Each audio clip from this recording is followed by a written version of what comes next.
Good evening, everybody, and welcome to the June 2024 edition of the Leather Chronicles. Our guest this evening is Glenda Rider, but I do have a little housekeeping before we get started. In the chat, you will find links to the CJLC donations page, the CJLC YouTube page, where you will find over 170 videos documenting and chronicling our community's history. You can find prior episodes of the Leather Chronicles on the ACES YouTube channel. Vi's book, To Love, to Obey, to Serve, is back in print and available at sucktherainbow.com, where you will also find Carter Johnson Library and Collection merch, and all of your CJLC merch purchases benefit the Carter Johnson Library and Collection directly. There is also, this is the last week of being able to email to be on the early list for the limited edition hardback copy, 100 numbered copies of Vi's book, To Love, to Obey, to Serve. They are signed by Vi and Jill, and 25 of them are signed by Mistress Mir as well. So if you want to be on that list, the email will be in the chat. My guest this evening is one of the earliest friendship pins on my OG vest. I am thrilled to have Glenda Rider as my guest this evening, and we are going to probe and find out what all it is that Glenda's been up to in her 7 years of membership in this community. Good evening, Glenda. How are you? I'm good. Thank you for inviting me to participate tonight. Thank you for coming. I'm so glad to have you here. So my standard opening question is, with the benefit of hindsight, when did you discover you were kinky? Um, in college, Okay. I'd be hard pressed to put an actual pinpoint moment on it, but certainly in college when I started having consensual sex, it became pretty clear pretty quickly that it was just another area where I was adventurous. Good word. Good word. So But I've what been, the porn that I had principally been reading in junior high school, there we on go. babysitting gigs was penthouse variations. Can I tell you how amazingly happy I was when VK sat on my lap in a taxi during IMSL 1996 in Philadelphia? And I had the opportunity to whisper thanks and other naughty things into her ear for the drive from the hotel to the Trocadero. It was one of my pinnacle moments of life, being That with is him. awesome. And for everybody who's not aware, VK McCarthy was the editor of Variations. Editor, editor, and driving force of nature There you behind. go. There you go. And she was a judge of international Ms. Leather contest the year that Jill Carter um, won the contest because it's all interconnected. So VK McCarthy was one of Jill's judges in '90s. That's awesome. So in junior high, you were reading Variations. You were finding interesting things in porn, Mm-hmm. and you were. Did you say you were a babysitter finder of? Because I also share that trait, as it turns out. Well, when they live on the back of the toilet tank, you don't. It's not like you have to go It's not like you rummaging. dug, right? Right? Very, very cool. So, where did you go on this adventure once you discovered this? So, you're in college. What state, if not what college? I went to Virginia Tech. I spent five of the Cool. happiest years of my life on campus in Blacksburg, Virginia. Um, and I didn't have a whole lot of sex in college, but I helped my friends get up to all kinds of and my fraternity brothers. I was in a co-ed fraternity where everyone gender was not an issue. Everyone was brother in sort of the fraternal sense. Um, and I helped a number of people get up to all sorts of shenanigans. And I had some fun times with a whole lot of poly things and all of that when I was in college. I've been poly since jump. My first consensual relationship was with my father's girlfriend's other boyfriend. Um, my father's older than her. She was older than him. He was older than me. Certainly hope he did not die. Hope that did not figure my dad, that he in that sense did not figure that out, because he did not. He was not poly by choice. But Judy was that hot. So anyway, I digress. Does that answer your question? No, that's exactly the kind of stuff we're looking for here, Glenda. Keep going. Is there more to that? No, I'm kidding. Oh, there's a Um, lot more to those stories. we may have That to is dig all back into before, those. huh? We may have to dig back into those. Yeah, that's all before I found the formal community. I did not. I date my participation as an out lesbian, out dyke, to the March on Washington weekend in 1987, except that while the world came to DC that weekend, I went to Radford, Virginia, because those were the only lesbians I knew lived in Radford, Virginia. They were good friends of one of my fraternity siblings. So I drove past a bazillion queers coming to DC for the 1987 March on Washington. But I went to the Cornerstone Bar in Roanoke, Virginia. They took me that weekend. And a mutual friend had set this whole thing up. We walked into Cornerstone, and our mutual friend, whose name escapes me at the moment, but man, they were hot, looks at me and said, "Please tell me this is where you wanted to be tonight." I'm like, "Yes, you understood all the semi-coy messaging in 1987, um, when we didn't I didn't have the language for it." Right, right. So, in But once another I jumped in, coincidence, I kind of jumped into the deep end with both feet, never looked back.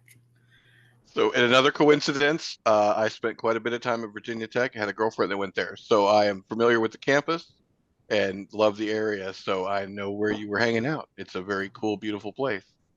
So Hmm. tell me about the Cornerstone. What was this bar in Roanoke?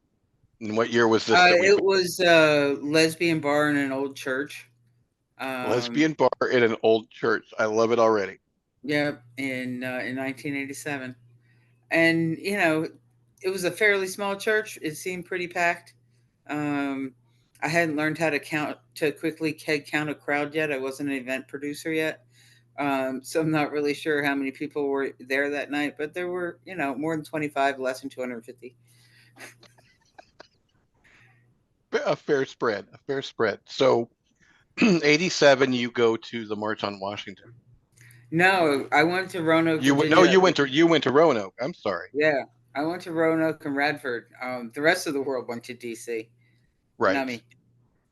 So you were in Radford in the Cornerstone. Yeah. Yep. I Okay. went down to see friends of my roommate, and fraternity sibling hooked me up with these friends of hers. And Deb, my friend that told me to go spend the weekend with these other friends, did eventually come out, as well. I don't know if she came out Kinkster or Leather or not. We ended up drifting apart not long after Mm. college, but I'd heard that she also ended up coming out. But that's really the very very beginning of my coming out story. Um, and then after that there were some failed attempts to hook up at the Port in the Storm in East Baltimore, um, that fall, when I really found lesbians and dykes, was the end of January of 1988. Um, I kind of jumped in with both feet. On Tuesday, of the last week of January 1988, I went to a ladies' night at Trax in DC, Mm. back before they built the Navy Yard, when MAL used to be there. Had this huge big backyard, volleyball, all the things. So ladies' night at Trax was huge. Wednesday night was women's rap group on the top floor of the Gay and Lesbian Community Center of Baltimore, back in the building they used to own on Reed Street. We went out for coffee and pie afterwards. Um, And the woman who would go on to become my first female lover, her name was April, um, invited me to come to volleyball the next night. This was turning into a hell of a week. Um, and so I went to volleyball, and the first person I saw when I walked into volleyball, it was at the Waverly Rec Center. Back when Waverly neighborhood was the big lesbian neighborhood in Baltimore, in the mid late '80s. And first person I saw when I walked through the door at women's volleyball was this butch woman that I was a year ahead of me in high school that I was terrified of. And had the second woman that I saw not been April, I probably would have turned on my heel and run and never gone back to any of it. But April thought I was hot, so she chased me down before I could get all the way out the door. And it was like, "Hey, where are you going?" I'm like, "Man, I high school flashbacks happening." She's like, "Oh, come on, this is gonna be fun, I promise." Um, That's funny. so I went back in, and you know, that was my introduction to a lot of different communities in queer community. April, in a lot of ways, functioned as the lesbian and dyke welcome wagon in Baltimore. She was third generation Mexican American from Salinas, California, and proud of all of those descriptors at Johns Hopkins University on a full ride. Wow. Um, she was brilliant and hot, um, butch with a skateboard. You could do all kinds of tricks on her skateboard. Um, you know, April, you asked when did I discover leather? I was just like, the first time I had sex with April, there was bondage, a little bit of role play, a blindfold involved, and a lot of lube and fisting. I just thought that's how dykes did it. Um, I was really disappointed in the first couple of tricks because we were always poly. First couple of tricks I had where none of that was involved. I'm like, why am I here? Oh, right, they made a really fabulous dinner, or for their political activists that I totally have a intellectual heart on for.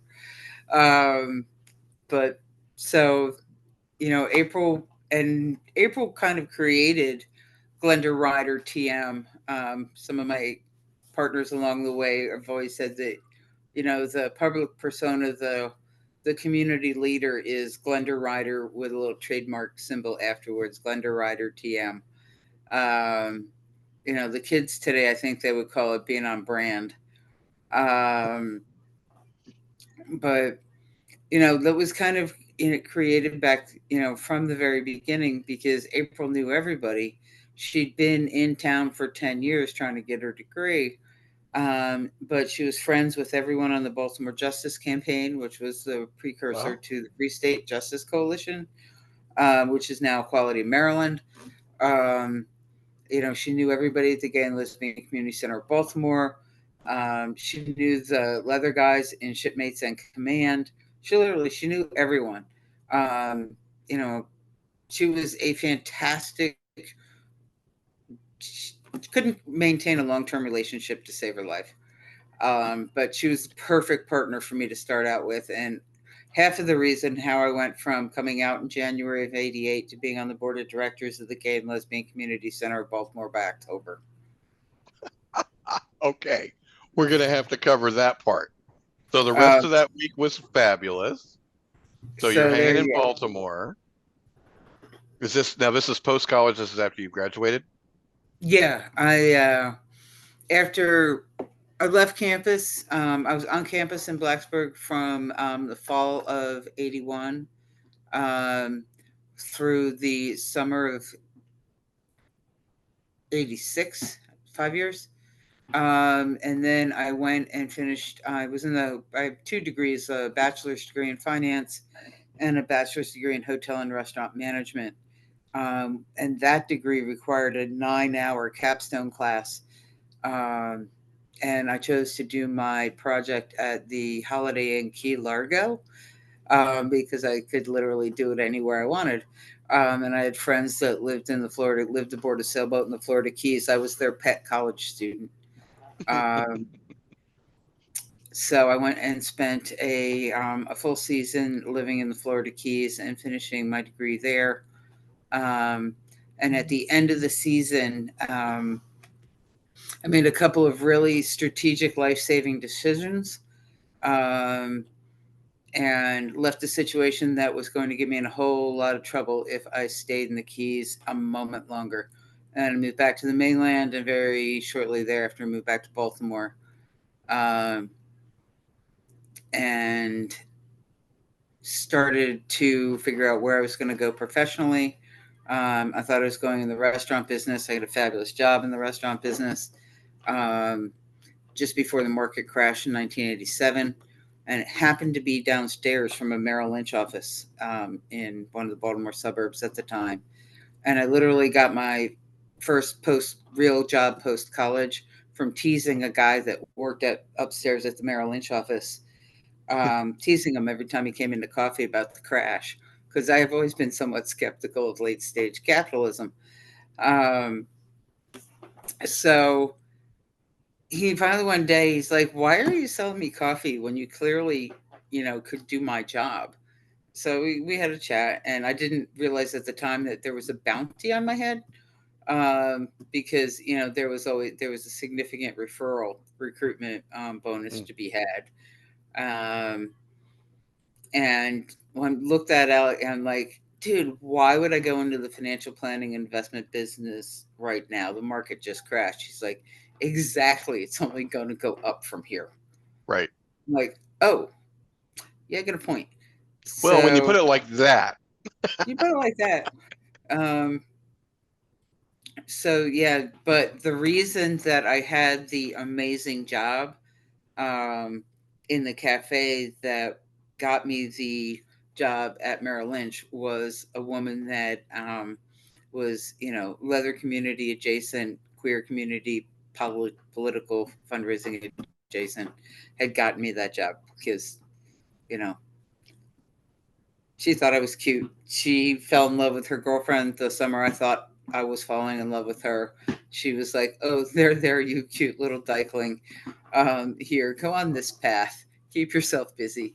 And basically called the new president of the Gay and Lesbian Community Center of Baltimore, for who she was dear long-term friends with, and said, "This kid is something else. You got to put her on the board."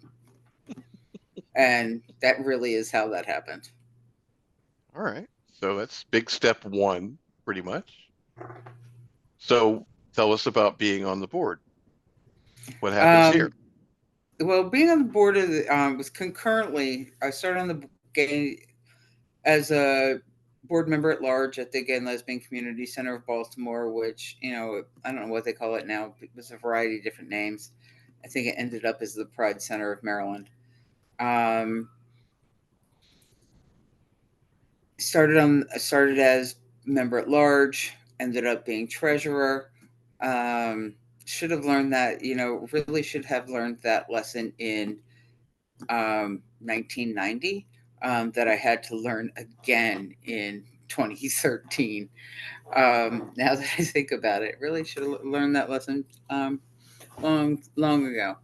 Um, but started there, ended up through that, and in that same time frame, I kind of stumbled into producing women's music concerts, because the woman that I was hot for at the time really liked women's music concerts. So it was like, well, okay. And she had, followed Toshi Reagan home from Mishfest.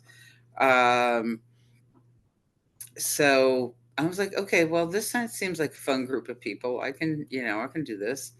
I had I'm no understanding the idea what, adventurous. I'm starting to uh, understand the adventurous. You're like, this woman's hot. She's into this. I'm into that too. And now we're over here. um, so yeah, so I figured out how to produce concerts, and then kind of stumbled into being on the board of governors and then on the board of elected to. I'm well, this is being recorded. Um, let me phrase this carefully. I suspect that I had something tangentially to do with the reason the Human Rights Campaign stopped having elections for their board of directors. Um, I figured out real quickly that there were a lot of cross memberships with HRC and GLTF. And I made a whole lot of friends at Creating Change one year, which just happened to be a week before the HRC ballots were due. Um, so it was unusual for somebody to campaign for a spot on that board, and the weak candidate ended up getting elected. So, um, and then I found out that was the most expensive hobby in the world. Being on the board of HRC was even more expensive than owning IMSL, IMSBaba, Wow. which was an incredibly expensive hobby. Being on the board of HRC was about as expensive. This was back in the early days of the organization, where if there was a tough Senate fight coming up or a tough congressional fight coming up. Um, you got a phone call from the president of the board that said, "Hey, we need you to write a check um, to support whatever it was." So really didn't understand how expensive a hobby I had gotten myself into. Um, but they taught me how to produce golf tournaments, and they taught me how to produce black tie dinners. Um, And through all of that training, HRC did amazing board development. And through all of that, gave me the skills to start, sidelining my side hustle of women's music concert production, which led directly into leather contest production. Okay. Let's step back just a little bit. Tell us what Baltimore was like leather community wise. What give me a sense of where you were going, where you were hanging, what was going on. Um, well, when I date my participation, active participation in leather community, queer leather community, to the National Lesbian Conference in 1991 in Atlanta. Coming back from that, we created a whole lot of things and started going out to what was called Gallery One at the time, where the shipmates hung out, and to you know as soon as the Baltimore Eagle opened the doors, all of us that had an amazing experience at the Atlanta Eagle during that National Lesbian Conference in '91, um, started immediately to support Tom Keipel and Wes Decker when they came up from Atlanta to open the Baltimore Eagle.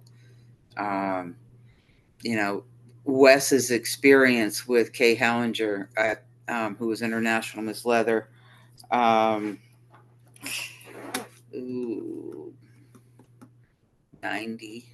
Yeah, I'm going to say 1990. I'm guessing, though. That's embarrassing. Um, glad this was not Leather Jeopardy right now. I had to I be. was just gonna say, aren't you the leather Jeopardy champion? Yeah, yeah, that was fun. That was a whole lot And of fun. forbidden from playing again, as I understand. Yeah, nobody wanted to play against me. So, Vi, you and I, that challenge match, one of these days, we're gonna make it happen. Head to head, you and me. We do have a spare Wednesday, Vi. We could make that happen. The question is who would Oh, write the question. 91. Darn it. I was off by a year. Rats. Thanks, Ayana. Dang, never. So But what anyway, so the National Lesbian Conference in 1991 is directly responsible for me being Ms. Baltimore Eagle in 1992 and the first Ms. Eagle anywhere in the world. Because Wes Decker was really taken with Kay and all of the women that showed up at the reception that Master Kiki organized at the bar. She was friends with Wes. She organized a party for women at the bar. And we actually ended up sort of having this little under the radar um, women's leather meetup during the National Lesbian Conference, because we had Friday night, there was this warehouse party with a whole bunch of erotic performances and art, erotic art hanging all over the walls. I'll never forget a woman in nothing but a harness and boots from Europe, in a trench coat with a Pink Panther tail and a saxophone. Um, and the things she did with that saxophone, I'm like, they're never gonna get that clean. That is now a dedicated saxophone. Um, The and fluid bound saxophone. there was a, so that was Friday night. Saturday we had the kiss in at Underground Atlanta, and a whole bunch of leather dykes showed up for that. Then the reception at the Eagle for Kay, and then there was a party that night, a play party at the late Cherry Omega's house. Um, that is the weekend I found the women's leather community and knew I was home. People that I still know to today. Janet Ryan vended that weekend. I did not meet Janet that weekend, but she was there. Um, woman, I am not sure what her public name is, so I'm not going to use Yeah, any careful name. with last names. Yeah. But she was, she now lives up in the Pacific Northwest, and I met her that night and have been friends with her since 1991. So a lot of connections were made, and then I forget what we did on Sunday. Understandably. I'm not ready to call the ambulance because my sugar keeps dropping. Okay. So I just want them to check it to make sure. So that sounds like it was a lot of fun trying to cover up the background conversation there. All right. Well, that's so. Sorry about that, Atlanta's. It's okay. Mute on that. That's okay. I talked over it. So Atlanta is responsible for all the trouble since 1991, is what you're telling me. That's exactly what I'm telling you. But I haven't even gotten to the best part of what happened in Atlanta that is directly responsible for the formation of Lesberados. They had an SM 101 class that was run by, and I know she's out, so some of you know MP Breslin. And MP is still out as a proud leather dyke, and still hits some shows selling knives and causing shenanigans. And her partner at the time, her boy at the time, what I remember most vividly was I was in conversation with Hervishe Vade in the lobby of the hotel, and I look over her shoulder and I see coming across the lobby, in my mind it was 500 leather dykes. It was probably 50. The room, the class, the SM 101 class had been assigned to was way too small for the number of people that showed up, and they decided they were going to commandeer the Grand Ballroom, or at the very least a bigger space. So we did. We found a much bigger space. This room was packed. It was a combination of, SM 101, and then in the questions at the end talking about, there was a women's group in Atlanta at the time. I'm very sorry that the name of it escapes me. I'd have to ask MP what it was called. But at the end of it, woman now known as M. Colley from Oakland stood up and said, I'm in DC, and we want to start something like this group whose name escapes me. And her partner, Naria, who is now one of the owners of Desire, stood up and said, I am, I'm going to help, I'm going to support. Her name was different at the time. I'm going to support my partner in this, and let's do this. And a couple of other people stood up, one of whom got herself run off of the board of directors of the Lesbian Service Project of Whitman Walker Clinic at the time for being an out leather dyke. So she named her flagger company Politically Catastrophic Gear, or PC Gear for short. there was hard times. It was, not easy to be out Leatherdyke back then. But that workshop, and I stood up at the end after, four other women had spoken, and said, I'm in Baltimore. It's not that far. And that was the moment that Lesberados was born. Where does the And name, where does the Lesberados name come from? the caption of a photograph in the Della Grace book Love Bites. Lesberados. I've always loved that name. We were imbibing together, a bunch of the founders, and looking at the book. We spent, I believe, we may have been at Lambda Rising, because probably none of us could afford the book at the time. So we're probably in the Lambda Rising at DuPont Circle, scanning through the cool stuff. I was probably looking through DDI, or Dominance Directory International, looking for Mistress Mears' current ad, or Mrs. Ariel's current ad, or any of the people that back then, Leatherdyke's got to play in the Pro Dom dungeons all the time. We wouldn't have had a place to play if it weren't for our friends, the Pro Doms, who always opened their spaces to us.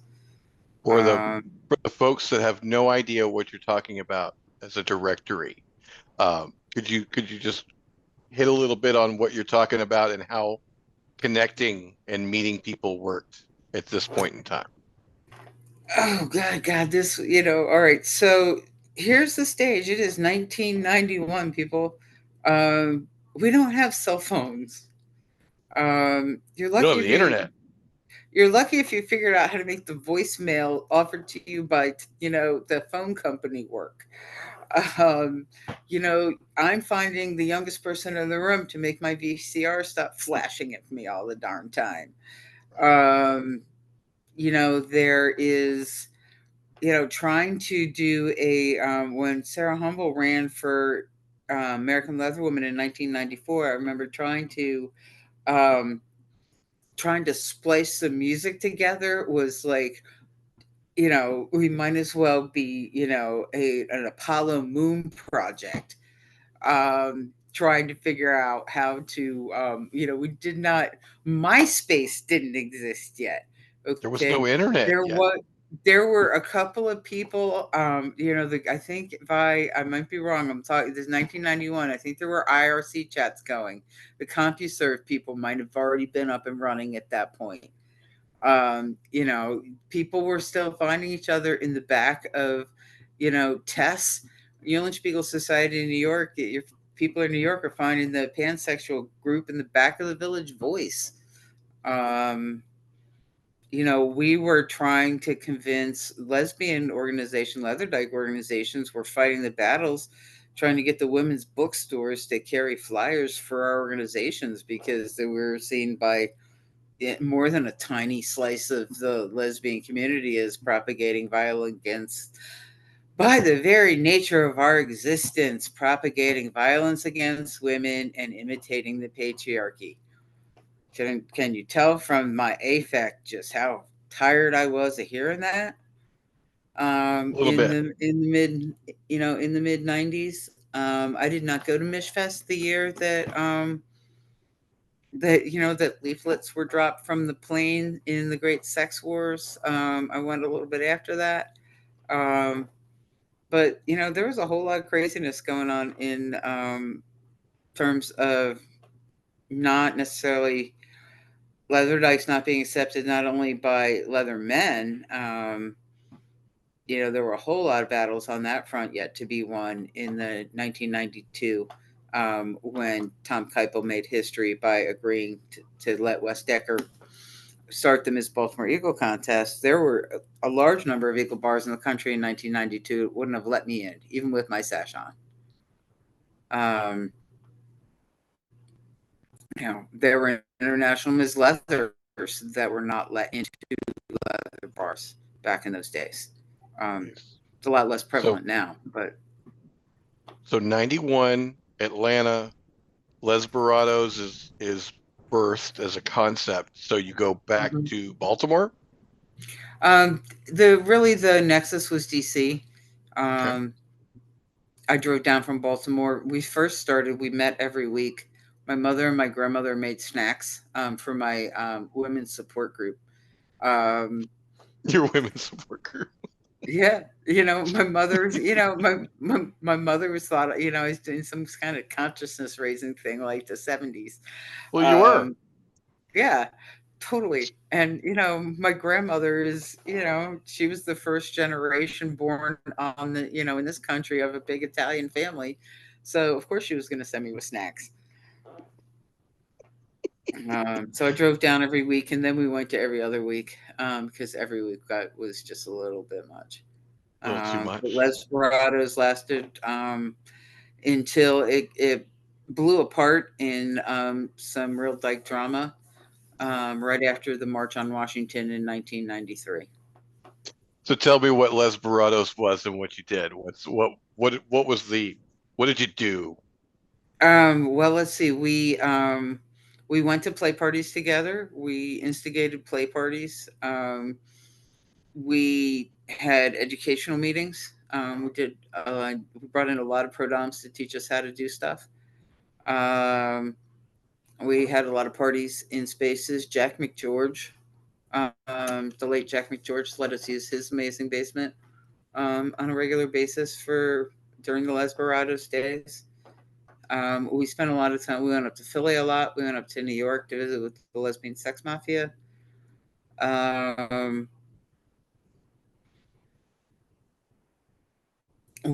we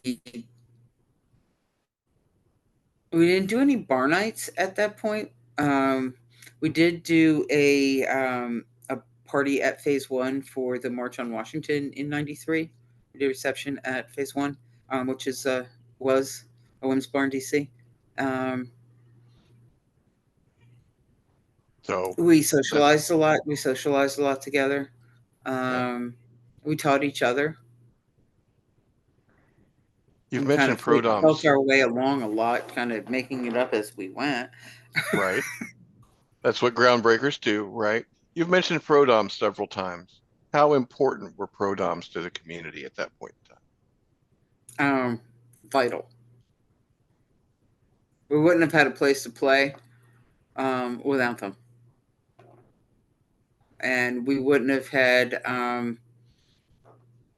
you know, I I was incredibly privileged. After I won the title of Ms. Baltimore Eagle in 1992, the first weekend in February of 1992, um, I made the decision to compete for the first Ms. Northeast Leather Contest to be held in New York City in April of 1992, produced by Laura Antonou. Most people know her as an author. Marketplace series, Leather Women 1, 2, and 3, and a wide variety of other books, including some best selling gay leather male porn that has been translated into like 15 different languages, including, I think, Korean. Um, and through that process, um, when I went up to compete, and a whole bunch of Les Barados en masse, pretty much everyone that was part of it came up to support me. Um, that was really cool because that really the whole region became super connected at that point. We spent a lot of time in Philly with Female Trouble. They were strong at that point. But in New York, um, through making a connection with the late Denya Cascio, um, because the woman who ultimately won the Ms. Northeast Leather Contest in 1992, a woman named Tova, had gotten me the opportunity to stay with somebody in New York, and it turned out to be Denya's mom. I'm like, okay, and I found out that day just how liberal New York City's Upper West Side intelligentsia could truly be. Um, because I'm like, really, I walked into Denya's mother's apartment with, you know, leather this and leather that and boots and costumes and this and that. And that was really, she was just like, so you're here for a pageant? I'm like, absolutely. I'm here for a pageant. Yeah, exactly. She's like, and my daughter is involved in this whole thing. Denya and Tova they used to, were known together. There have been times on and off through Lesbian Sex Mafia's existence when they didn't throw play parties. The early 90s was a period of time where they didn't. So there were a series of play parties held called Denya and Tova Host. And then the next one was Tova and Denya Host, and depending on.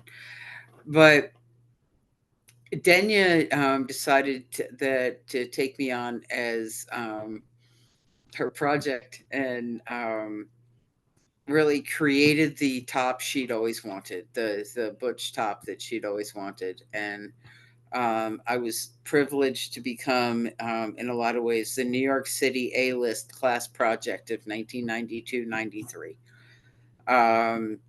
Mistress Meir taught me, and Denya had been, just before she and I got together, had been Mistress Meir's major domo. These were in the early days of Vi's relationship with Meir. Jean was already involved in Meir's household, and Denya was cycling out as, every single party staff, every single weekend staff. But we still spent, a lot of my relationship happened at Meir's house in her backyard and in her pool and in her play space, where she taught me anything anyone could ever want to know about non-rope bondage. Her collection of bondage gear. At the time, there was nothing in the world even held a candle to it. And we played at, Mistress Avalon at Louis Cachet in those years. A couple of my best friends were pro-doms at the time.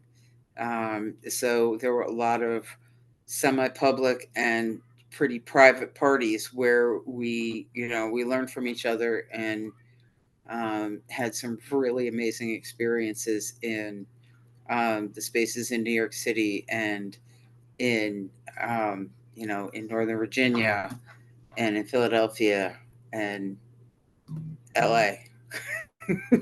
LA. Okay, you've mentioned it several times now. Tell me about running for Miss Baltimore Eagle 92. How did you decide to run? Just tell me the story of that particular title. They needed contestants, and I had a crush on the woman who asked me to do it. Her name was Terry, and she was so. I'm noticing a trend, Glenda. Oh, no, absolutely. My brand, if you're like, what is it they say nowadays? What's your brand? Well, my brand has been to I've made a lifetime of doing absolutely outrageous things for beautiful and talented, incredible women, and a handful of men that were pretty incredible themselves. And doing absolutely outlandish and crazy things to attract their attention. Some of which have, ended up benefiting a whole lot of people along the way. For the greater good. For the greater good. So tell me about running for the title. So they needed a contestant. Yeah, there were two contestants, me and Naria. We were really good friends. We ran together, not against each other. It was at the old Baltimore Eagle, the original Baltimore Eagle. The stage was a piece of plywood, two pieces of plywood that were sort of connected together on top of a couple of pool tables. Oh, jeez. With the not at all sketchy. Yeah, and so, and there was this woman in town who had been Ms. Leather, Colorado, before she moved to Baltimore. So we actually had somebody in our midst who had some idea of what a leather contest was. And so she helped us figure it out. And I had a really good time. My fantasy was this. Okay, so this is 1992. A number of the decisions I made surrounding things I did on stage in 1992, I would absolutely not do today. This is going to be good. You are totally telling us about the fantasy now. I see you by. Keep it YouTube safe. Pay no attention to Coral. Don't keep it YouTube. I'll edit. It'll be fine. Okay. So my fantasy was to the music from Walt Disney's Fantasia, which is enough to get me in all kinds of trouble right there. Where Mickey conjures up. So I conjured myself up atop to the music from the the fountain overflowing. So I conjured myself up a playmate, and it was different from New York and from Baltimore, and then in New York it changed a little bit from one to the other. But basically, it was I conjured up my playmate, and then I was a switch. So then I got caught by my top, and that was kind of fun.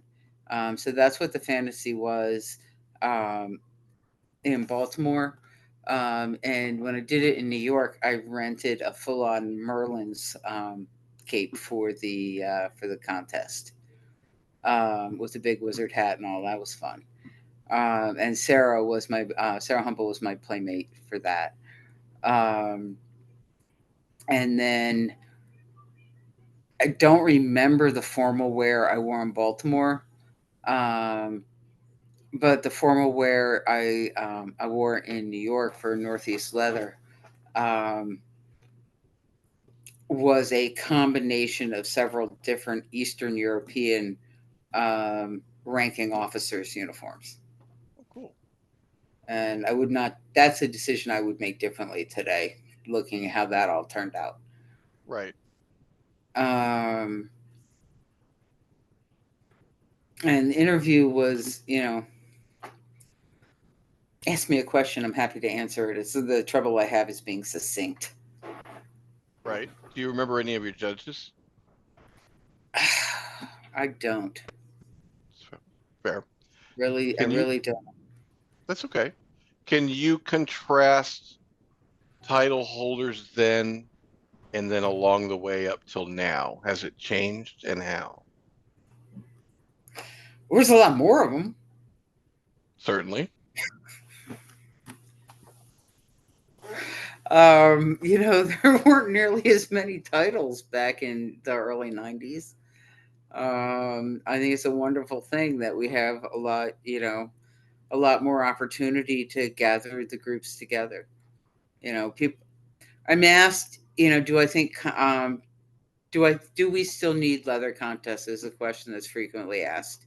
I absolutely think we do, because any opportunity to gather the community together in person, especially post-COVID. Not that we are in post-COVID yet, because we are still getting sick. 3 people so far from the party I went to Saturday night have already tested positive. So we are not post-COVID, but in these times that were altered drastically by the second global pandemic that I've lived through and lived with. Because COVID was not my first rodeo. I came out in 88. I came out soon enough to bury way too many of my friends then. Oh, geez, I didn't even think about that when you were saying the years. Wow. That's a rough time to discover, and then wow. Yeah. Yeah. Had a couple of my early mentors lived, things would have been vastly different. But here we are on the journey that I was clearly supposed to end up being on. So here we are. What's where all the hot women were? What's different between title holders between then and now? Social fucking media, man.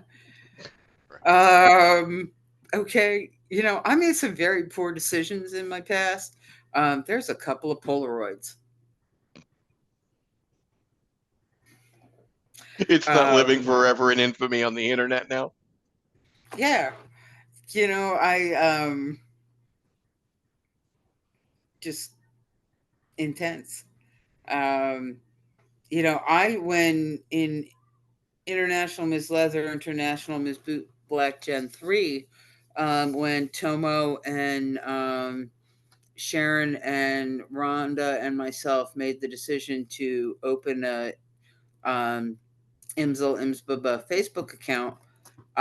It was the only time in the entire, you know, I really try not to ever do the "don't you know who I am?"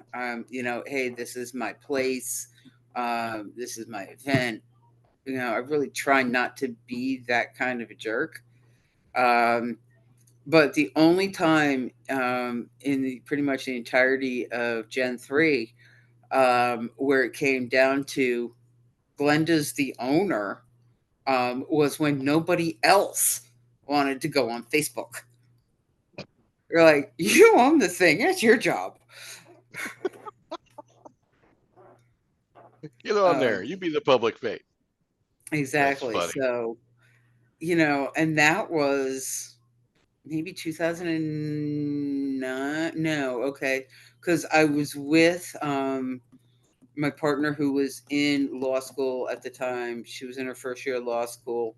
Um, and it's a very funny anecdote because she went to Mount Holyoke and had been a beta tester for Facebook.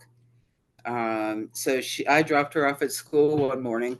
And, you know, so it had to be 2010, Carbon Dating by Girlfriend. Um, so I dropped her off at school in the morning and, you know, so I, you know, went and got a coffee. I'm sitting in the, you know, on the public green in Boston for a while. And then, you know, going back to the apartment and I'm working and basically I'm sending out friend requests. And I'm sending out friend requests literally to, you know, everybody I know. Um, and then I get this, you know, Facebook sends me this nasty gram and says, you can't send out any more friend requests, this and that, and why. And I sent him back a message that said, has anybody turned him down? I've been a gay, queer activist, organizer, event manager, planner, not to mention my professional careers, which were all built on referrals in queer community, for 20 years. They I turned have back this on many my, friends. yeah, I really do know all these people. So mid-afternoon, they turned my friend request thing back on. She had some kind of, you know, she had something that evening, so she didn't get home till like 7 o'clock that night. Um, and oh, she was livid mad. Because I had like in day one, I think I had, was it 479 or something? I had 479 friends by the end of the first day. Um, she'd been a beta tester for Facebook and she had like, you know, 176 friends total. Um, so Was that this is the the end of the biggest difference. relationship? Well, she was hella mad about it for a little while. Um, now I have just shy of 5,000 friends. I did not when I stepped aside at the end of Gen 3.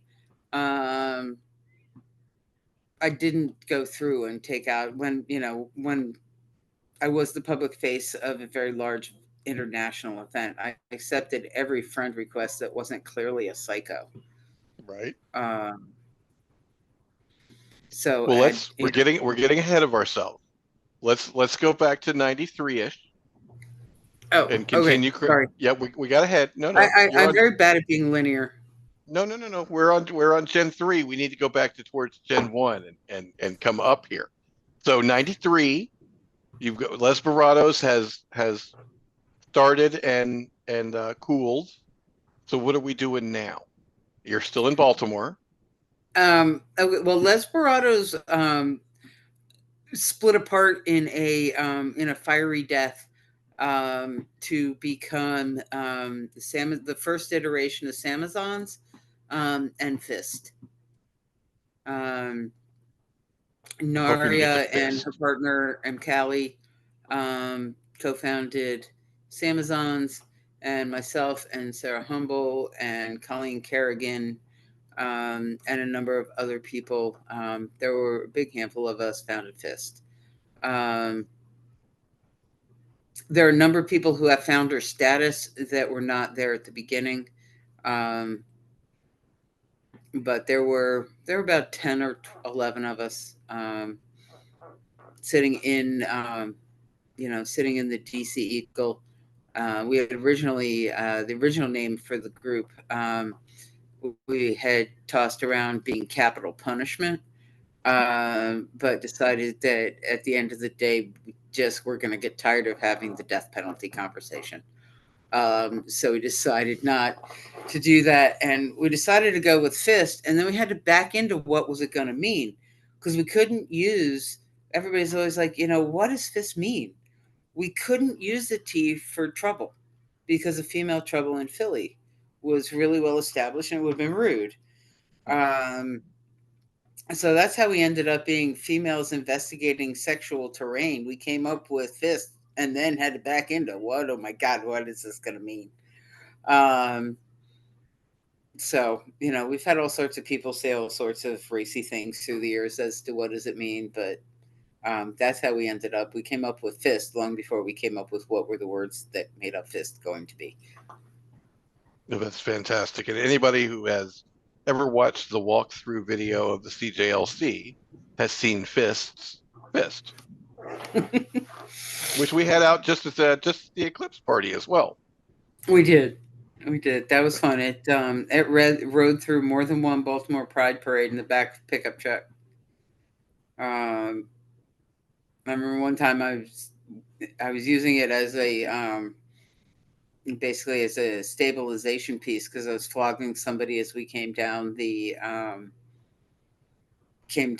parade route in the Baltimore Pride parade that year, and I'm flogging somebody, and I pick up faintly somebody yelling, "Hey, Glenda!"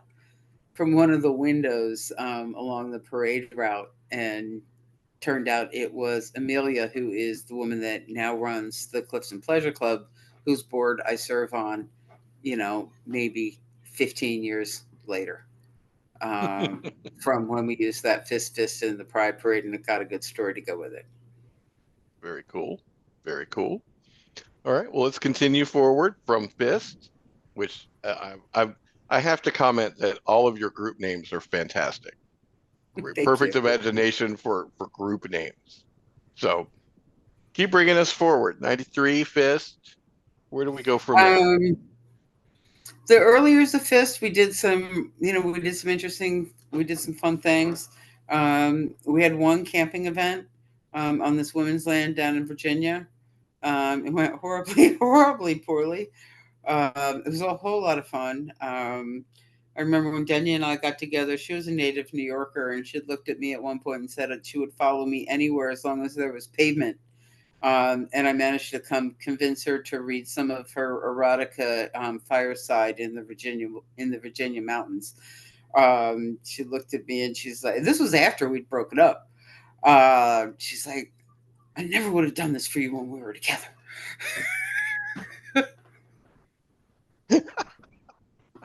Like, all right, okay. My extended leather family pretty much consists of the vast majority of my ex-partners and the people they went on to form new lives with, sometimes 2 and 3 generations down. It's just how things have ended up working out. Okay. How do we get from Fist to Imsel? What's in between those two? Oh, a whole lot of good times, and a solid 20 years. In 94, So basically, 1992 was my year as Ms. Baltimore Eagle, and I spent half of my time every other weekend. I was in New York City with Denya, or in Baltimore, or in DC, or Philly, working the title. And then right in 93, everything was focused around the March on Washington, and the Miss Baltimore 93 contest, which Megan Desjardins, now she went on to become International Miss Leather in 98, winning in Atlanta. So a lot of it was contest focused, and traveling up and down the Eastern Seaboard and across the country for play parties. Power Surge, Labor Day weekend, 1992. None of us realized there were 300 leather dykes in the world, let alone 300 leather dykes that were going to descend on a community college on the hill in Seattle all at the same time, for some absolute, just wow. Power Surge changed the world. The team, it was Sharon Specter, and it was Lamar and Laney, and I'm probably leaving out a third to half of the people on that organization team, but they put on 3 full Power Surges and a couple of Power Surges unplugged, and truly were the national leather dyke conference while they were happening. So what did we do? We traveled. We found each other we found out about events in flyers at the 31st Street Women's Bookstore that, we'd put the flyer up, the staff would take it down, we'd come back and put up another one. The staff would take it down, or sometimes the leather dyke would grab it. And then we keep, and this went on and on and on. So what did we do in the mid 90s? We went to a lot of events. And then, Sarah Humble and I got together, and she became Ms. Baltimore Eagle 1994 because, leather contest was what we did for fun when we weren't playing and beating the crap out of each other. We had a small play space in her house. We had a lot of play parties, and they were, private parties as opposed to the larger public play spaces model that we have kind of morphed to today. You had to mostly know somebody to get invited, unless it was something like Power Surge, or something like the Northeast Leather Contest weekend, or Baltimore Eagle weekend. It was a lot of, I got on the phone every year. Every winter holiday season, I had how did we build community? I had an annual holiday party where the price of admission was to bring somebody I didn't know, which got to be more and more fun as we went along.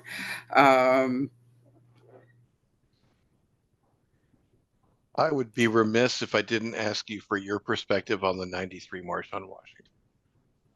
The 93 March on Washington?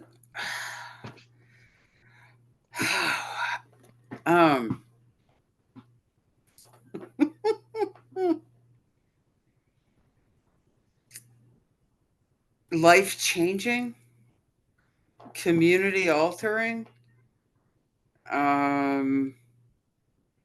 We had, again, just like the National Lesbian Conference, we had this whole I didn't get to go to much of the leather conference that happened on Saturday during the day, with the 93 March on Washington, because I was busy getting the DC Bondage Club ready for the Party for Players. The leather dyke play party sold out that we threw that night.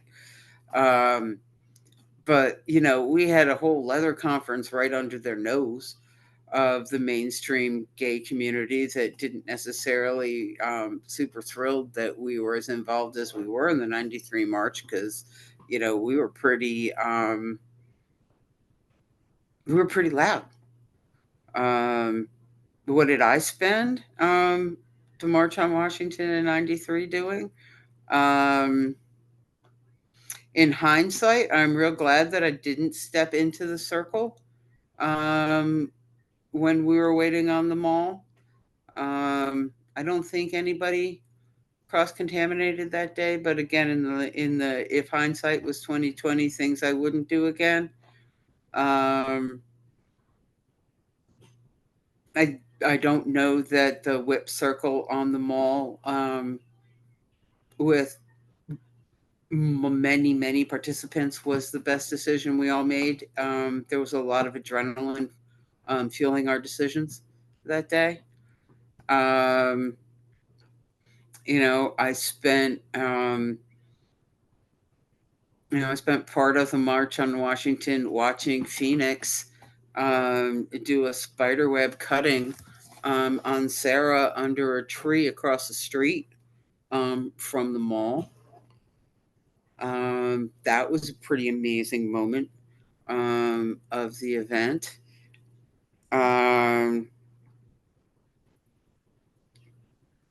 Excuse me 1 second. Okay, my housemate's okay.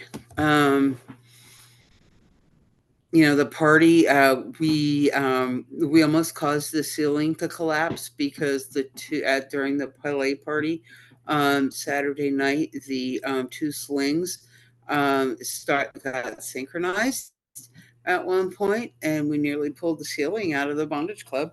That was one of the scariest moments as an event producer, party thrower of my entire life.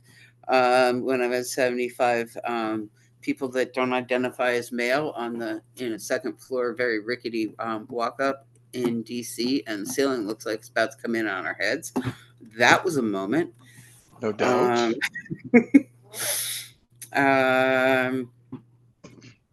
It's like,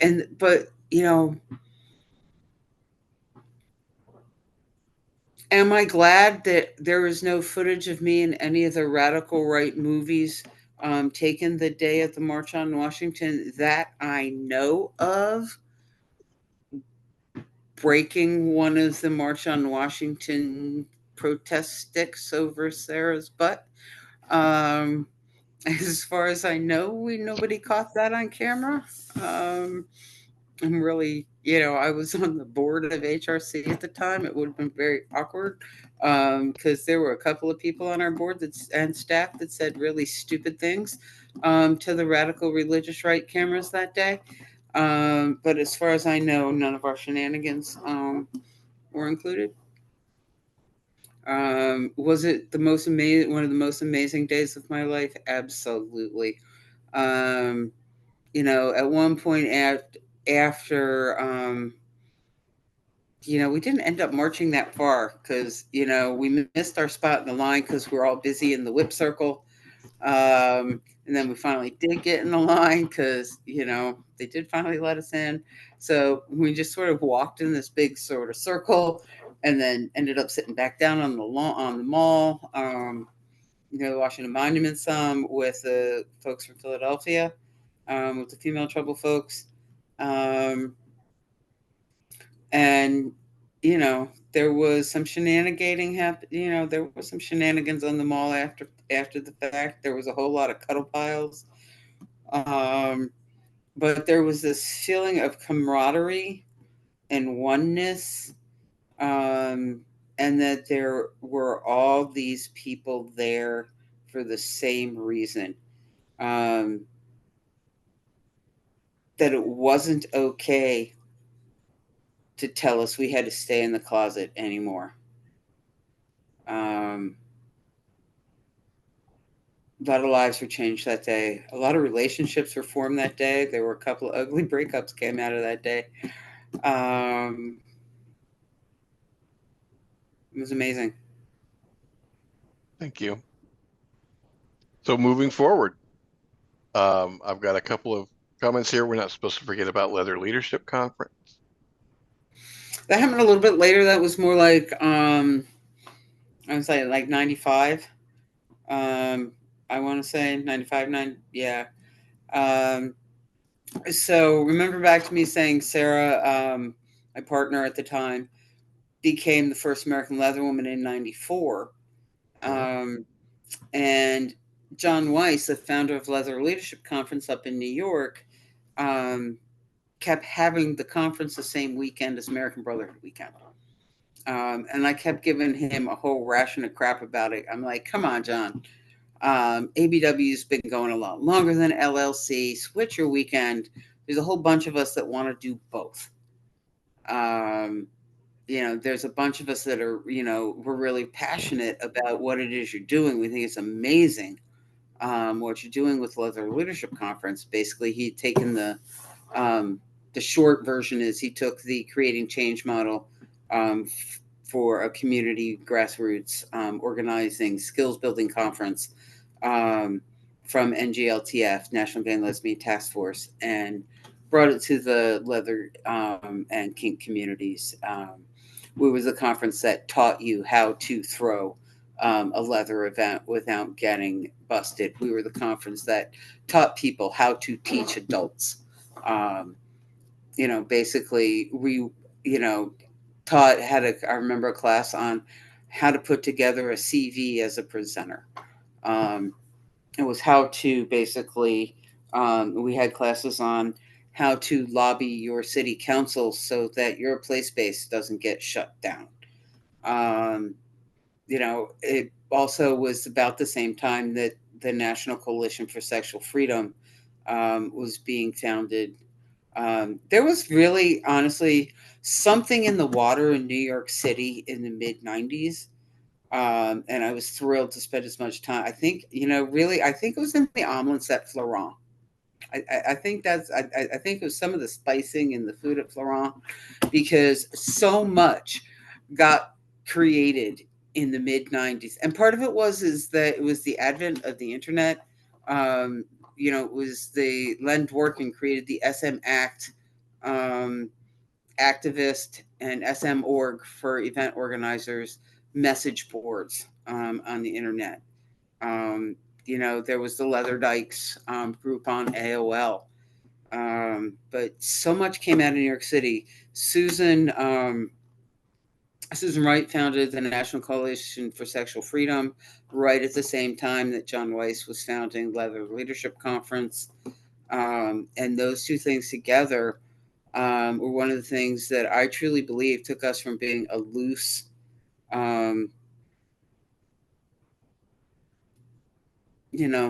maybe a loose group of folks that had similar interests, and brought us into being a community of communities and being a culture. You've got Vi and Jill, Vi coming home from every event with boxes and boxes and hiding them from her wife. And that hasn't changed. You've got Tony, DeBlas and Chuck up in Chicago, kind of doing the same thing. You've got, in New York City, you've got Leather Pride Night, and rehoming everything from the guys started as an event, to make sure that everybody who was dying of age, that their gear wasn't ending up in dumpsters, and became one of the strongest, most dependable fundraisers for Pride New York. A lot of people don't know Leather Pride Night wasn't a leather community fundraiser at all. It was a fundraiser for New York City's gay pride event. So, the late 90s, going to parties at Mears with with all the folks from LSM, and, Vi would be there. And we had people from, cross-pollinated from San Francisco and LA, and you'd have, whatever International Ms. Leather at the time would always get invited to judge Mid-Atlantic Leather. It was a tradition at the time. So, the International Ms. Leather, there was no International Ms. Bootblack at this point. That didn't happen until 99. So in the late 90s, you had, there were a bunch of us who, had professional day jobs, and spent every penny we had going to leather events around the country. And I'll never forget some of the moments. Sarah took one trip as the American Leather Woman by herself. When she got roped into running, she did not plan ever on running for American Leather Woman. She ran for Miss Baltimore Eagle '94 to make a point, because I won in '92, promptly fell in love with Denny and spent every other weekend in New York. And Megan met a woman from Philly at the March on Washington in '93 and spent a large chunk of her title year in Philly. So Sarah was bound and determined that Ms. Baltimore Eagle in 1994 was going to stay home and focus on Baltimore. That was her platform. And Fist, one of the earliest decisions Fist made as an organization was that we were going to sponsor the winner of the Miss Baltimore Eagle contest to this new thing, the American Leather Woman contest, in the fall of '94. The vote was 4-1. Sarah was the vote against. But then she won, and she's like, okay, fine, and she did. So she ran for American Leather Woman, and then she won. Sarah's an introvert. She's very humorous introvert. But she went on one title holder trip by herself, came home, looked at me and said, "This whole thing was your idea. I am never doing that again." And we traveled together for the entirety of her experience as the American Leather Woman. And it worked out really well, because she would, she spent a lot of time at the judging table and things. And I would I would spend my time selling these handmade pins for $2 or $3, 2 for $5, so that we had gas money and food money, because there was no travel fund involved with her title at all. So her housemate unbent some of those large safety pins you could buy at Michael's, put beads on them, and then rebent them when he was watching TV every night. And we sold those across the country. So I spent a lot of the mid '90s going to all kinds of public, private play parties, contests, bar nights, repping the Miss Baltimore Eagle titles and the Baltimore Eagle, which was at the time the friendliest leather bar in the world. The heyday, the late '90s, mid late '90s at the Baltimore Eagle was amazing.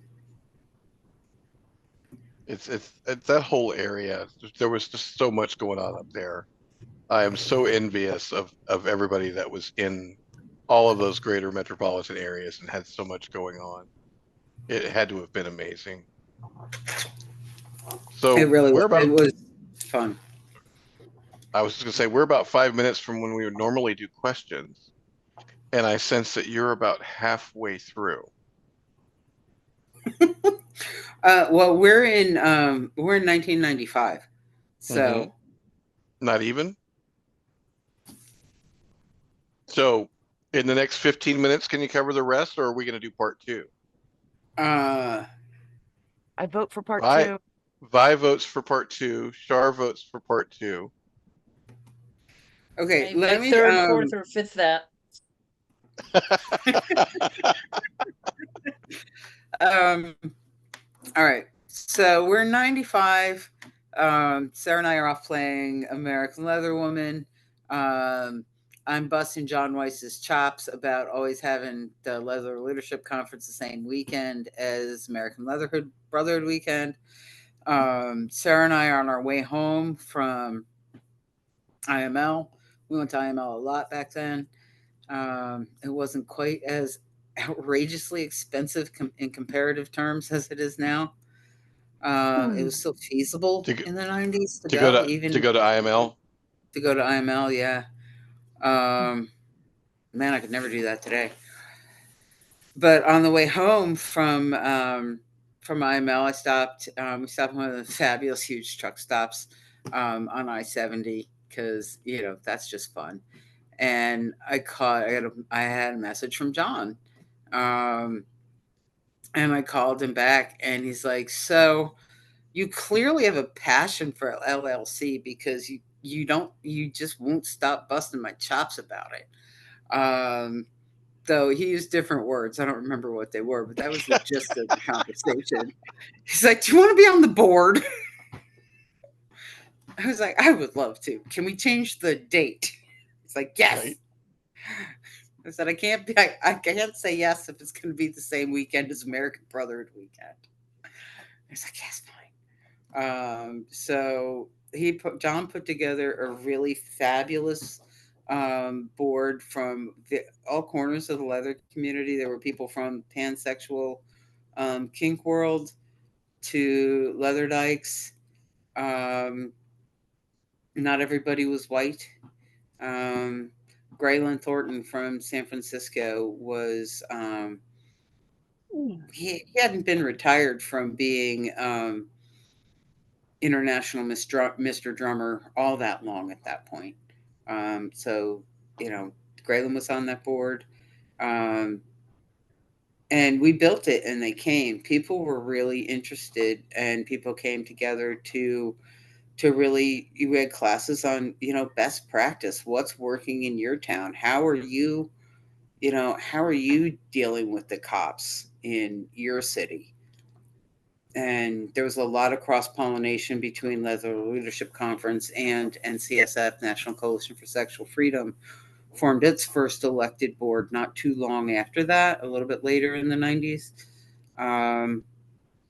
And I was on that board as well from the very beginning. Pretty much, I felt an obligation to, HRC had spent a lot of money training me how to be a good board member, as had the Gay and Lesbian Community Center of Baltimore to a smaller degree. So I thought it was really important to use that on behalf of the leather community. And it didn't hurt that Elizabeth Birch, who was ED of HRC at one point along the way, I had gotten Chuck Renslow to agree to write a major check, a four-figure, fairly sizable check to HRC while I was on their board. And we were meeting in Chicago. It was the same wonderful weekend I got to spend. I got to have dinner with Chuck and Troy Perry, the founder of MCC. Chuck and Troy were old friends. Got to have dinner with the two of them that weekend. But I was very excited about having gotten Chuck on board. And Elizabeth looked at me, and maybe she was just having a bad day, but the words, I thought I'd heard the last of leather when I left the task force, passed her lips. And that was the moment I decided that I was done with this very expensive sport, not going to run for re-election. But took everything that they had taught me and every ounce of training they had given me and put it to work for LLC and NCSF, because I truly believe that living well is the only answer. What is that? What a statement, too. Wow. There's been some doozies out there revolving around a similar thing. That's just wow. That leaves me speechless. So that's the end of the ninth. The other thing that happened at the end of the 90s was this time Sarah and I went down to Atlanta. And I don't remember if it was I think if it was it wasn't Imsel, because that would have been the wrong year. It was the first year they did the Master Slave Conference in Atlanta. And we had gone down for that. and we had gone to this new play space called the Sanctuary of a Dark Angel. Master Bob and his boy Bill had created, and it was amazing, absolutely amazing space. And Sarah and I wrote the business plan for Playhouse Studios and Gallery by the dome light in the car on I-85 on the way home, because we looked at each other and it's like, if they can get away with this in Atlanta, we ought to be able to get away with this in Baltimore. And we did. Summer of 96, we started looking for the space. We opened to the public in 97. We had a soft opening during the AMCC run that fall. And we opened to the public in 97. And things went smoothly for a couple of years. And then somebody else did something stupid. And in the course of them being shut down by the cops, somebody actually made the statement, why are you guys picking on us? What about the Playhouse? And the authorities were like, the Playhouse? The what? And turns out that the night that the zoning enforcement official that they had alerted to our existence, the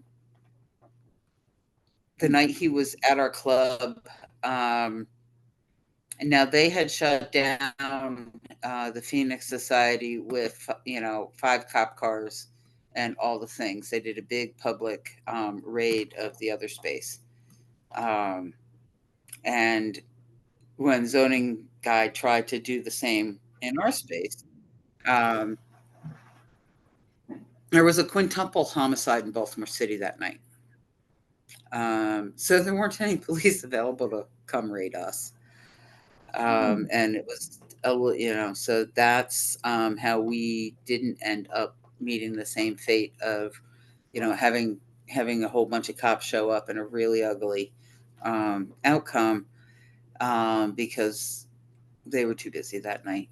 But I actually handed my landline to the zoning enforcement official to call the cops on myself because I noticed him struggling trying to make a cell phone call. These are the early days of cell phones. So, ever the consummate host. Right. And just because I know we have some former guests of and fans of the Sanctuary, it would have been Master Doug and Boy Bob, correct? Yeah. I just want to. We'll cut off the comments now, and I'll go ahead and correct that. Yes. You are, of course, correct. No, you're the Leather Jeopardy champion. I just am just making sure we're cleaning up the comments a little bit. That's all. Thank you. All right. So we are at 9:35. Can I get a feel for? Just give me some reactions on how many questions we have. If there's a bunch of questions, we'll do that. Otherwise, now there were a lot of votes for part 2, like a lot of votes for part 2.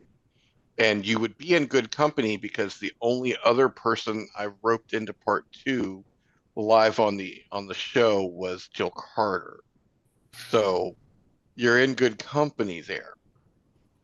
Absolutely. I'm nothing but humbled to be mentioned in the same sentence with Miss Carter. So if I don't have a whole lot of Edmere, yes. We don't have a whole lot of looks like there's not a lot of questions. So please feel free to continue. We're at Leather Leadership Conference, which I know the early days was amazing. And everybody that knows me knows that I have always been a huge supporter of NCSF.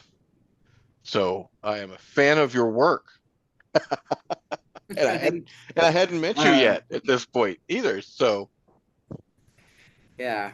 And then, I have to say that Sarah and I and our community, when we created Playhouse, the community really came together to support the two of us. The original Friends of Playhouse memberships were $25 because that's how much a 5-gallon bucket of paint at Home Depot cost that in 1996. We had, Fist came over to paint again and again and again. Folks came down from New York and Philly and up from Richmond to build the space. And we completely missed the mark. Our business plan that we kind of wrote out in the car on the way home from Sanctuary with Master Dog and Bob. But we completely missed it. We thought that the gay Leathermen would support us in the same way they had supported Atlanta, and they didn't. We were lucky to get a smattering of gay Leathermen to our events. Even, we once or twice a year would manage to pull off a men's party, but not even consistently every year. Now, was that because we were women? Probably part of it. Was part of that Sigma in DC had plenty of fabulous parties, and there was certainly a very thriving private men's party scene that was happening. Our core constituency of leather-like parties, we had solid, fantastic classes and parties for women and folks that weren't men.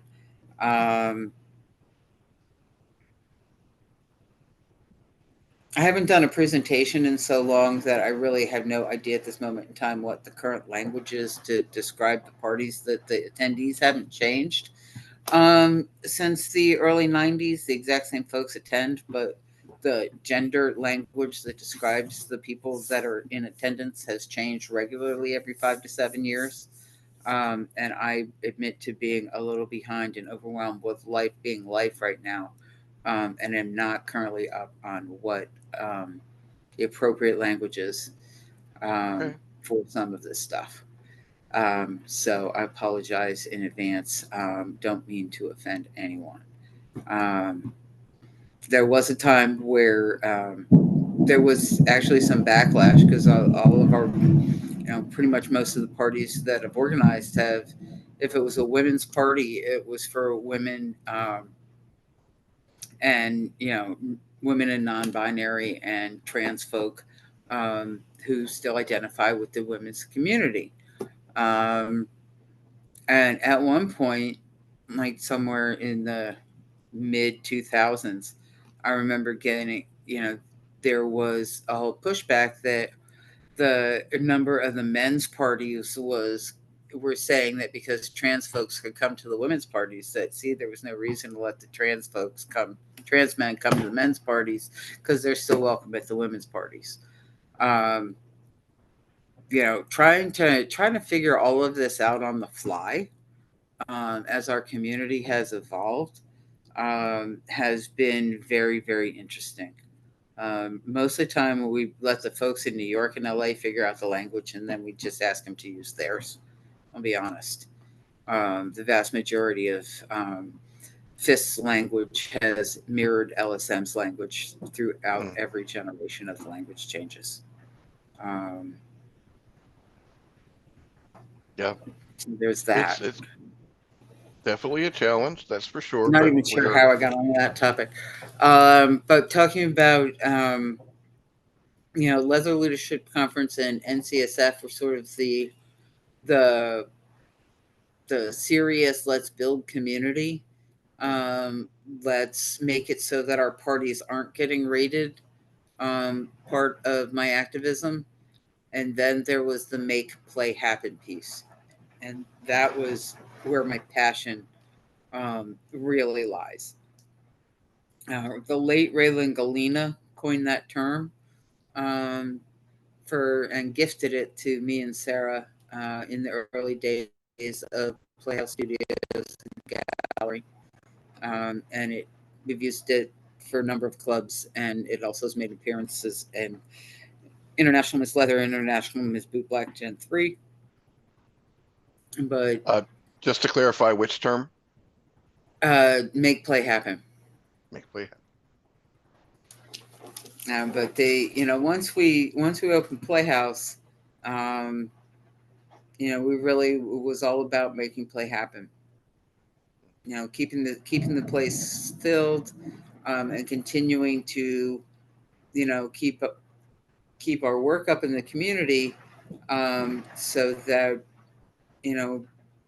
we wanted to get the word out about what we were doing and continue to see what other people were doing. We did a lot of educational classes, but what we ended up finding out that our core constituency for Playhouse Studios and Gallery was the pansexual kink community. People that had parents at home, children at home, or both.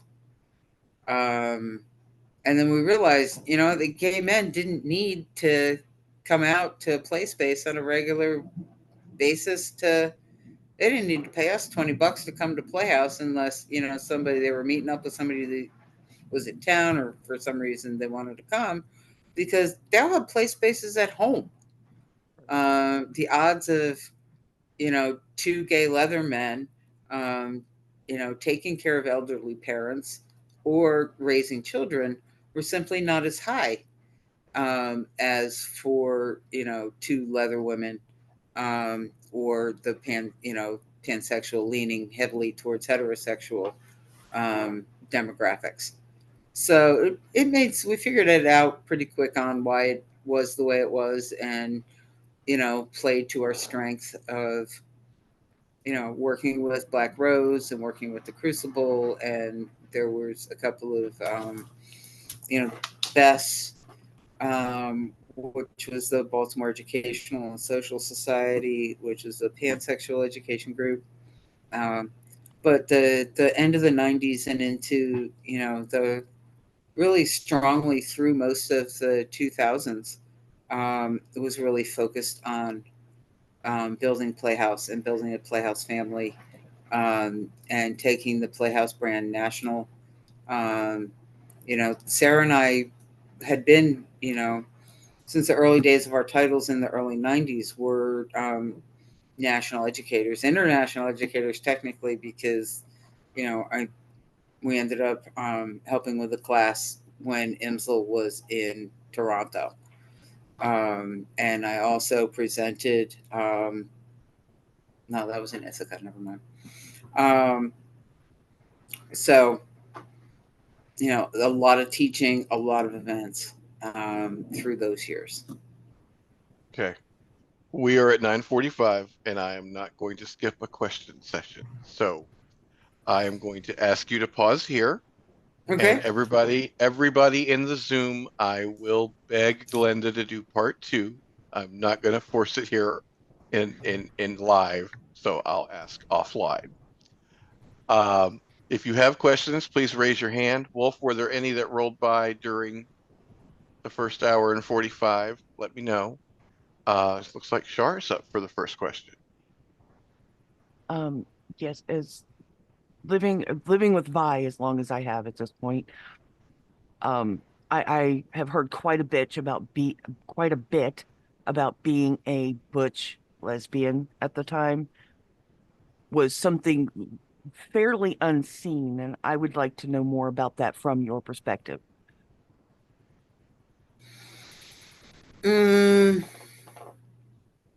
I think the time Vi speaks of being of butch lesbians being unseen was a little earlier than when I came out. I came out really in leather in 91. Was there a shortage of butch tops? Yeah, sure there was. I went very quickly from being an androgynous switch to a butch top because it was a far more popular presentation. And there, with the successive waves of butches who have chosen to transition,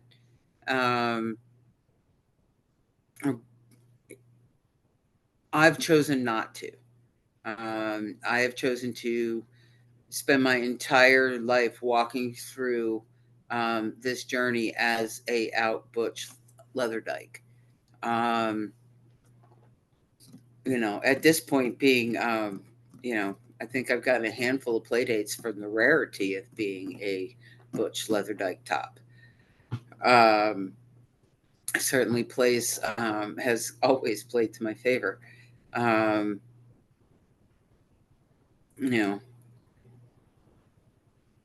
what was the question?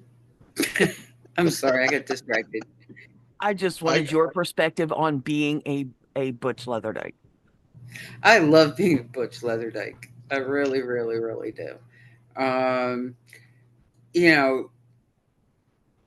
I'm very lucky. I live in and have spent most of my life living in blue bubbles, very liberal bubbles. Baltimore. I came out in January of '88. We passed the Gay and Lesbian Civil Rights Bill in Baltimore in June of '88. It was the third time through for the group working on it, but to me it was like, I came out and we won. This is awesome. This is powerful. This is cool. I have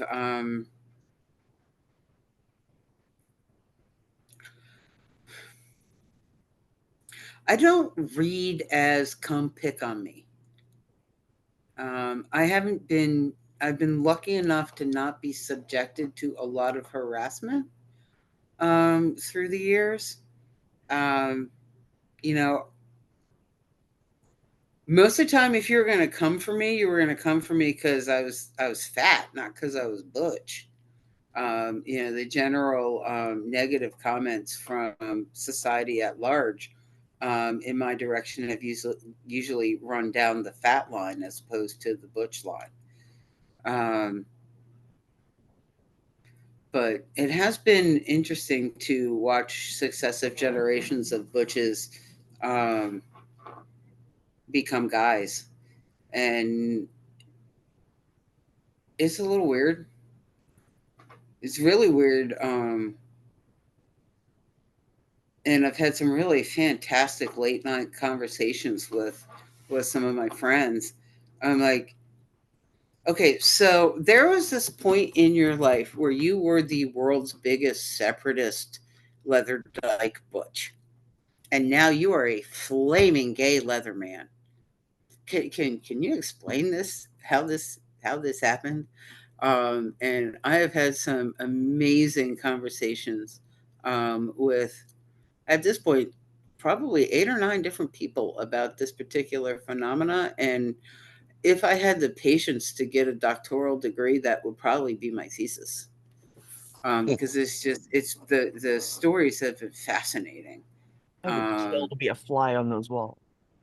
Yeah, it's just, and they're not my stories to tell.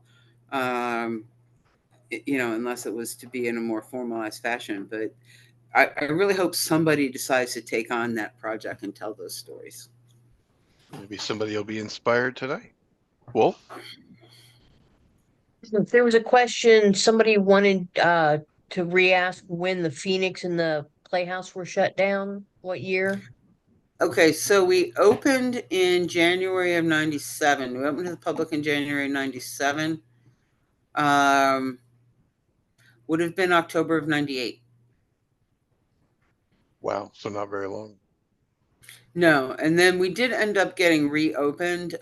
There was a lot of, Judy Guerin brought the full power of NCSF behind us, and her late husband's checkbook hired us an attorney. Another generous donor paid the $500 fine that we received for operating an adult entertainment business without a license.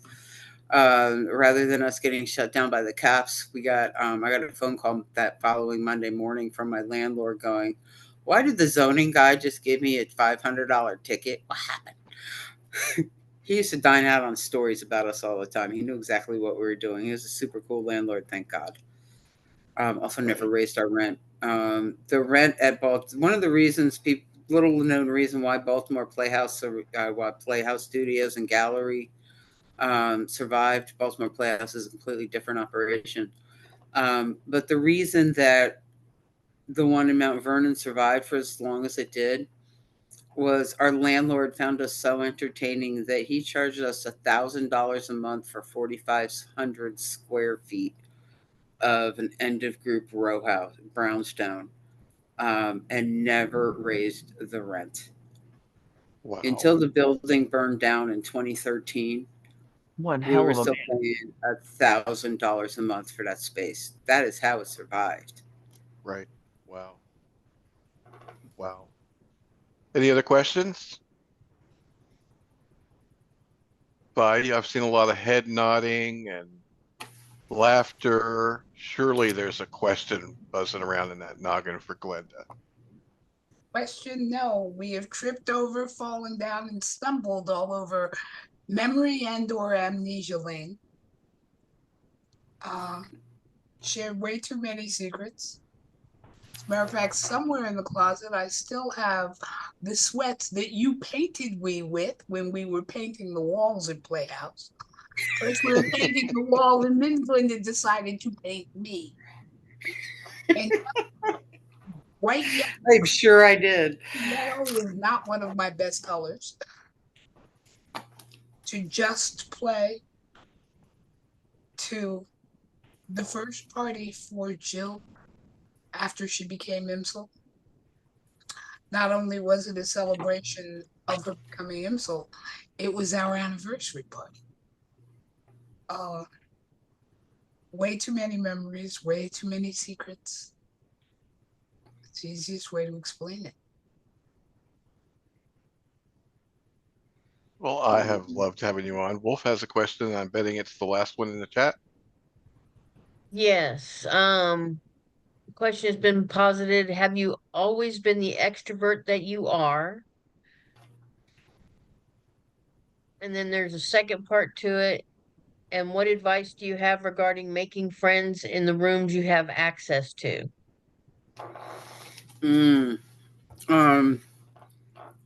Yes.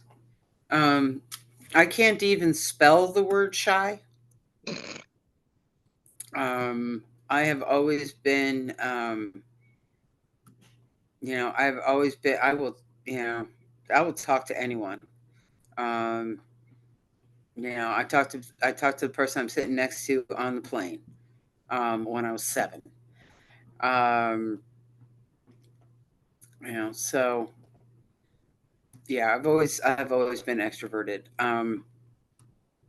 How to make friends in the rooms.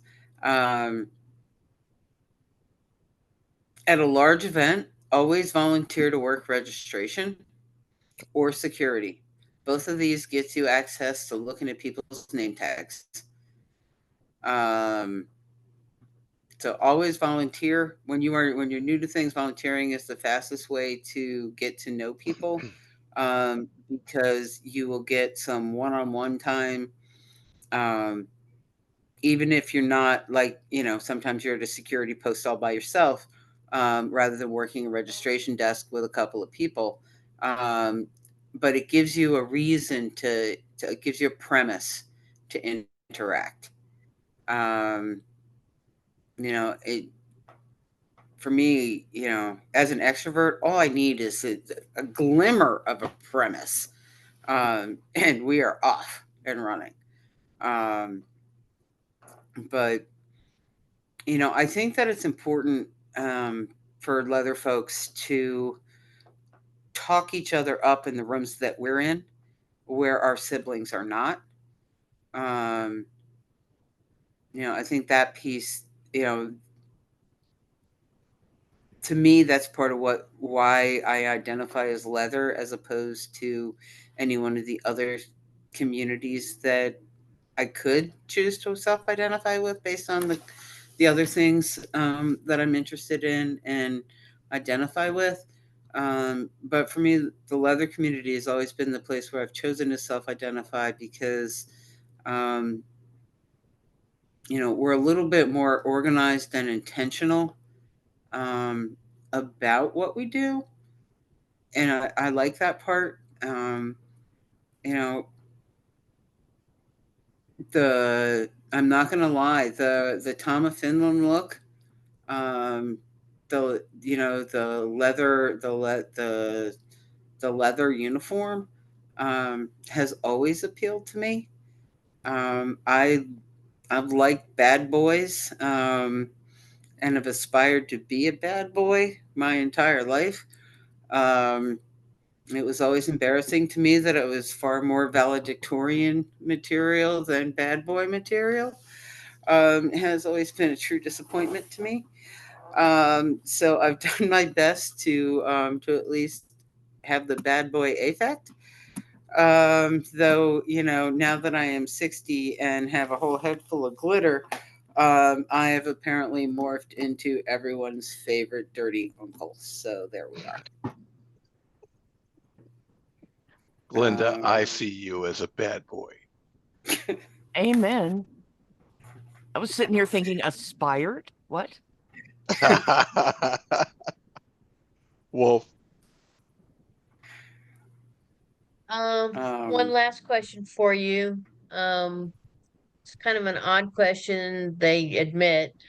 Do you know when vendors were invited to start selling at big leather events like Imsel, and who would be the longest running vendor? Oh, a little leather trivia for Glenda on the way out the door. I like it. um, well, I'll tell you who was selling at IML the first time I went and is still selling at IML today is Northbound Leather, and Mr. S. Mr. S. Those have always been the big vendors at, Mid Atlantic Leather and IML.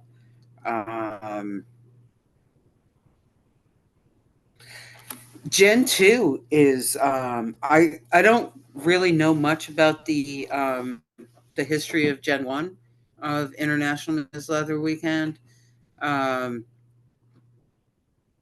but Amy Marie Meek, when she took over Gen 2, added vendors. Um, from the first year in Chicago, I believe there was a vendor area. I know that there was a T-shirt vendor because Sarah and I were the T-shirt vendor that year. Back when Southwest Airlines let you bring 3 pieces of luggage at 75 pounds a piece. We Wow. literally flew. We had the T-shirts locally printed in Baltimore and checked them as luggage to Chicago. And that was the year that Mr. Smear designed that initial logo for Gen 2. And Sarah and I made those shirts and hauled every last one of them to Chicago. That's great. Well, Glenda, it's been an absolute pleasure doing part 1 with you. And folks, I will see if we can get part 2 because there's a lot more history to cover. It's been an absolute pleasure having you. And as the designated extrovert of the Carter Johnson Library and Collection, I honor another extrovert. Thank you. And I wanted to say earlier, I always enjoy sitting around swapping stories with you, Matt. we have fun. We haven't gotten to do it as often as we probably should have, but I have enjoyed every moment of every time I've ever gotten to spend any with you. And I wanted to say, I say the designated extrovert as often as I do because it makes Vi giggle. And you say one of my favorite things in the community that makes me giggle, Imsbaba. I just love it. I love it. I love it. It makes me laugh every time I hear it. I love Imsbaba. Everybody, give us your final thoughts, Glenda, and we'll wrap up the recording part. My final thoughts are that I have lived an incredibly privileged and blessed life. I have made an ongoing practice of making outrageous requests of the most talented people I can find. And for some reason, they continue to say yes over and over and over again, even once they figure out that I'm a nightmare to try to work with. I suffer from executive dysfunction. I'm the last person on earth that should be putting events together. But we make play happen and we have a good time. and we try to make sure that everyone is involved. And, I continue to be blessed that I come up with fascinating ideas, and people think that they're good ideas, and we make them happen. And, I've been making play happen now for 35 going on 40 years, and I hope that, I get a lot more um, time to continue to walk this journey, because I've been lucky enough to have the opportunity to be permitted to learn from my mistakes.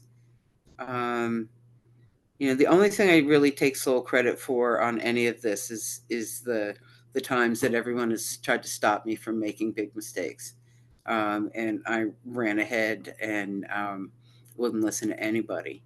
Um, all of my successes have been because people who are really good at all kinds of things continue to pick up the phone when I call.